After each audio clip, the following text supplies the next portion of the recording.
Okay, back to the phones. Here is Miriam in West Palm Beach. Miriam, one of my all-time top 10 favorite female names. And you're the first Miriam that I've heard from in a long time, so it's great to have you here. Rush, what an honor to speak with you. I was just calling you to inform you that last night the City Commission named our town, the city of West Palm Beach, as Sanctuary City. Yeah, you know, I'd heard about that city of West Palm Beach, which many of us have to drive through to get to where we're going. Has in fact named itself a sanctuary city. This is a liberal anger reaction to the Trump administration. It's one of defiance. They're openly asking people, inviting people to violate the law. They are violating the law, and they are daring the Department of Justice and the Immigration Services to react to them.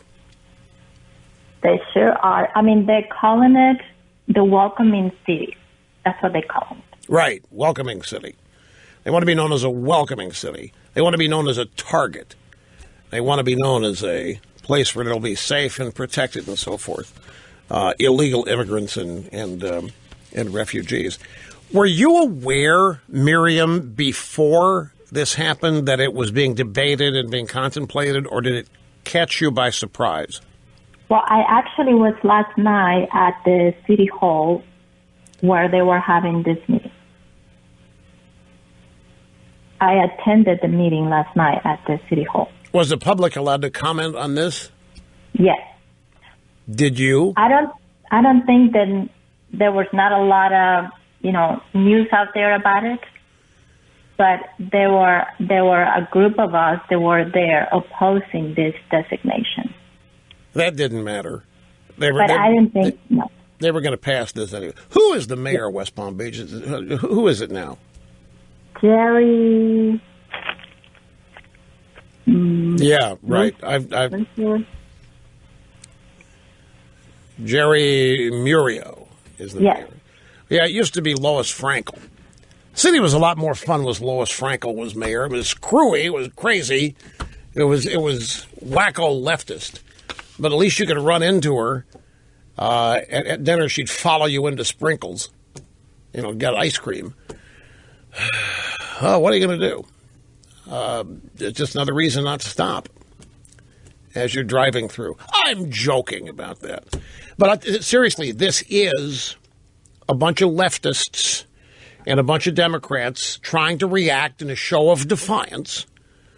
And it's social protest and so forth, based in compassion and humanity. Let me ask you people a question. Seriously, Miriam, thanks for the call. In terms of having America be great, and I'm not playing off Trump. I'm talking about just, we all want the United States to be what it became, the greatest nation on earth, and primarily because of our founding documents and the acknowledgement in our founding documents that we are free, and the acknowledgement that that freedom is part of our creation by God, that it is not because of decree from human beings. Our freedom doesn't come from any individual or group of individuals proclaiming we're free. We're born that way. It's established in our founding documents. United States became the greatest nation on earth in any way you want to measure greatness. Economic output, freedom, creativity, happiness, pursuit of happiness, contentment. There was nowhere close. There was nothing like the United States ever. There still isn't in many regards. Now, the pro-illegal immigration group will tell you, we are a nation of immigrants, and we are a melting pot, and our greatness lies in our diversity, and our greatness, therefore, is ensured by all of this illegal immigration. How many of you agree with that? Forget the wall for a minute. Just forget, do you believe that massive numbers of people coming to this country, legally or illegally, contribute to American greatness? See, I happen to not believe that.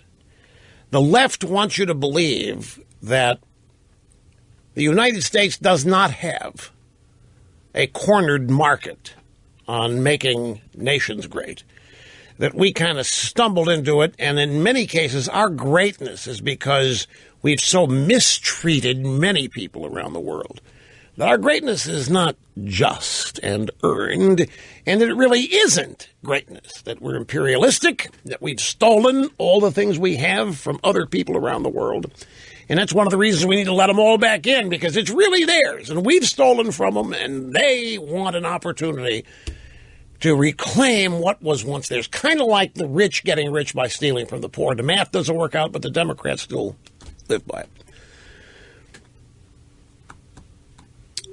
And it's, of course, it's bogus. Diversity in a Democrat's definition is skin color, sexual orientation, and gender. And the more diverse all of that is, the so-called greater the country is, and it's bogus. But the left and the Democrat Party, aside from their desires to register these people as voters, which is really, really what this is all about, in their attempt to sell it, do try to tell people that this is how we became great. America is a nation of immigrants. Now, what they want you to believe is a nation of illegal immigrants, and that the illegal immigrants are actually indicative of the future of this country. How many of you people believe in that in principle?